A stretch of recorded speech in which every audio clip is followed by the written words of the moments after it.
Hey guys, in this video I want to talk about playstyle, which I call edges of the circle, and I really like to use that one when I play solo, so I thought why not sharing that with you guys and actually show you how it works.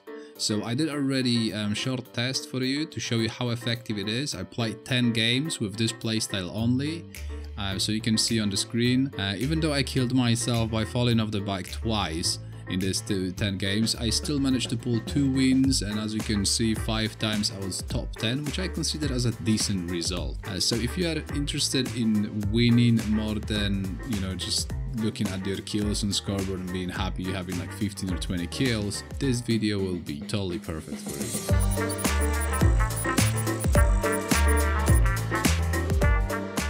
I will throw some data on the screen, which you will have to memorize or at least note it down and keep it next to your monitor or something so you can look at it when you will need it. This playstyle relies on timing really often, so you will need to calculate thing or two in order to play it correctly. So key things which you need to memorize is that maximum distance of skydive is 1.2 km, and you can add to this around 300 meters with maximum speed on a parachute, so altogether it's 1.5 km of the distance which you can travel. So that is really important when you are trying to get a skydive to 1 km and then go for a vehicle. Parachuting for 3 km far requires around 20 km per hour fly speed, and that is when you will pop ASAP your parachute and you will try to travel as far. So maximum distance is 3 km and you have to be something around 20 km per hour. So that's the furthest distance you can do on parachute. And keep in mind that if on your path there will be mountain or something, that might significantly shorten your flight. So always look first on the map and see will you go above some sort of mountains or something what is a bit higher. And if yes, then just don't go for that flight, go for a vehicle or something like this. Next thing is 100 meters on foot takes 15 to 17 seconds, and that is really important. That's the most important kind of thing, at least for this strategy. You will need to calculate quite often how far away in time you are from the circle, so you will have to time everything correctly, and yeah, that is something what you need to memorize. Don't even write it down, just try to memorize it straight away. And then last thing is circles time of shrinking. I'll just show you on the screen, and what it is, there is an amount of time which takes force field to kind of reshape to that smaller circle. We're gonna use that time gap when counter just is going off and circles will start moving. There is like, many people don't know how much time you got. So there you go, you got first circle gonna be 5 minutes until it's gonna be reshaped. Then second is 2 minutes and 20 seconds. Third is 1 minute 30 seconds. Fourth is 1 minute, and fifth is like 40 seconds. So smaller circle, of course, quicker it will shrink, but you need to keep in mind at least that first 3 circles. So you will push in this strategy really often in between of that shrinking, when it's like in the middle of the shrinking or something, then you will push to the circle. So yeah, at least note it down. It might be really hard for you to memorize, so just try to note it down and keep somewhere close to your screen. First thing we need to do at the beginning of the game is memorizing plane's fly path, and look for a place which is the distance like 2 km plus, and got some vehicle spawns in the middle of the way to that place, so we can go for that 1 km skydive and then drive. Why 2 km plus? Because everything up to 2 km from the fly path both ways will be highly populated, and we are trying to win the game, not get kills or get killed. So highly populated areas always equal high risk of getting shot or engaged by multiple enemies at the same time. It's just simple math. If you want to win, don't go to highly populated places. If we are planning to go on a distance up to 3 km, we can perform that long fly on a parachute. So just open it ASAP, and yeah, that's kind of easy to do, and you're gonna be roughly kind of quick. Like if you go for 2.5 km, you should be in the same time as vehicles. Although if we're gonna go for a greater distance than 3 km, we need to go for that 1 km skydive and then drop down on a car or a bike and drive the rest of the distance. That is the quickest way and the safest way if you will be able to get a vehicle at the place where you will land. So in this example, we'll go for a base in a pit. We will have to go, of course, for a skydive and then drive, because as you can see on our way there are some mountains and the distance is definitely greater than 3 kilometers. After getting there, remember to play sneaky. You know, park your car, park your vehicle like a fresh spawn facing east, or drive into the building, or just chop down the tree and cover it with branches and leaves. Like, I don't know, man, just hide it, yeah, so it looks like it's not touched. Also close the door behind yourself, because when you're going for that 1 kilometer skydive and then drive, it is the fastest way to travel.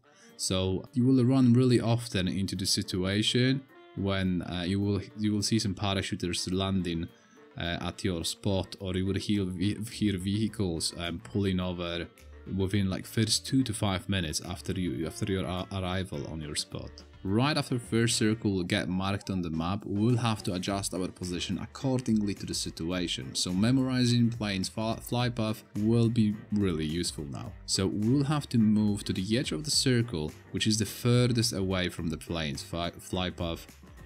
In this case, whole northeast side will be really quiet and kind of safe to loot. If you get circle like this one, it does not mean that you should just react like, oh nice, I'm in a circle, and just keep looting.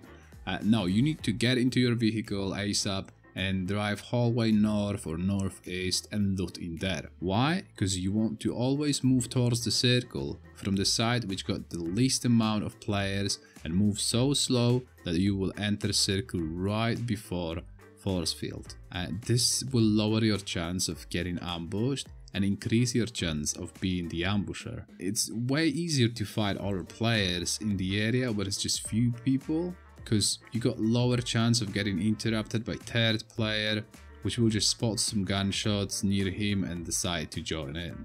Okay, so let's talk about more realistic example of the circle, shall we? In this situation, the first thing you want to make sure of is that there is no one behind us. So when circle will start moving, we want to relocate to the position from which we can scout part of the map which is in a circle, and we want to approach it, and places behind you from which other players can come. Your scouting spot should always be around 200 to 300 meters away from the circle, so you are able to spot players which are camping on the edges of the circle and have enough time to flank them, or just avoid them and relocate to a different place.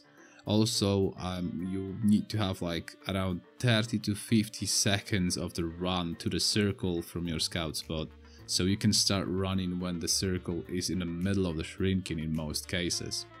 And from this position, you're also gonna be able to slow down or kill players which are running with or behind of the circle, which is really important, that you will be always in advantageous position, that you're gonna be closer to the circle.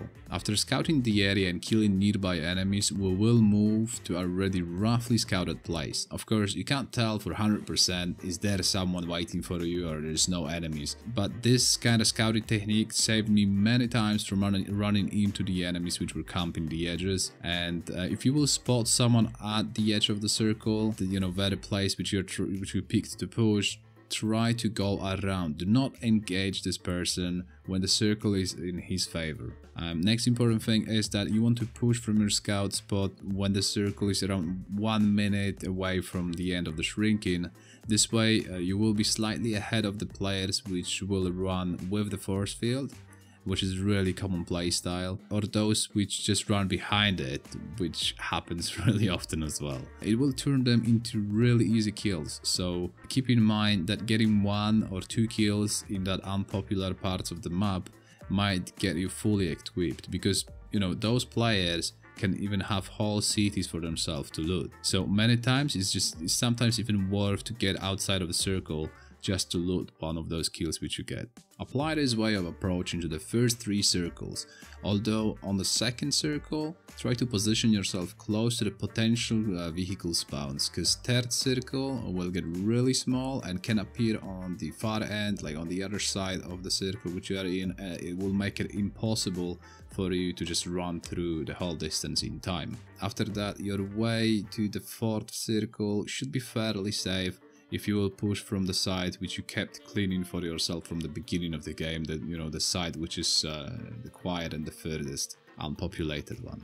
To all of you which already disagree while watching this video or are iffy about all of that what I'm saying, yes, I know that circles might not go as we planned, and yes, sometimes it's better to approach circle just from the other side, from different side, just because of the topographic advantages. You know, it is not that clear as it might sound when I talk just theory about the way I play. But in many cases, and if there is a possibility, it's really good idea to stick to this kind of play style, which I do. You see, I play this really often, but I do not stick to this whole kind of routine which I do in every single game, even myself. You know, mostly I'm just trying to stay aware of the time, so circle will not push me and I'm not gonna be running behind the circle, and I'm trying to approach circle from the unpopulated side of you know, for it as long as possible. You know, sometimes circle might move on the other side and there is no chance that you will have to just go through places which you have no clue about how many people is in there. But if it is possible to stay on that side which is unpopulated, I will do, and I will do it for as long as it is possible, because it is giving you advantage. You know that you might not be approached from behind, there is no one like behind you. It is way safer to fight with enemies knowing that you're not going to get backstabbed, or even you can use it to your advantage by moving a bit to different side and knowing that your left side, let's say, is totally empty, so you can just worry about the people in front of you and on the right side. Yeah, it is really nice if you got that kind of knowledge. If you guys would like to see some gameplay of this kind of play style, how I do this, I can upload the game breakdown as a next video. Just let me know in comments, and I hope you guys learned something. So like always, see you guys in the next one.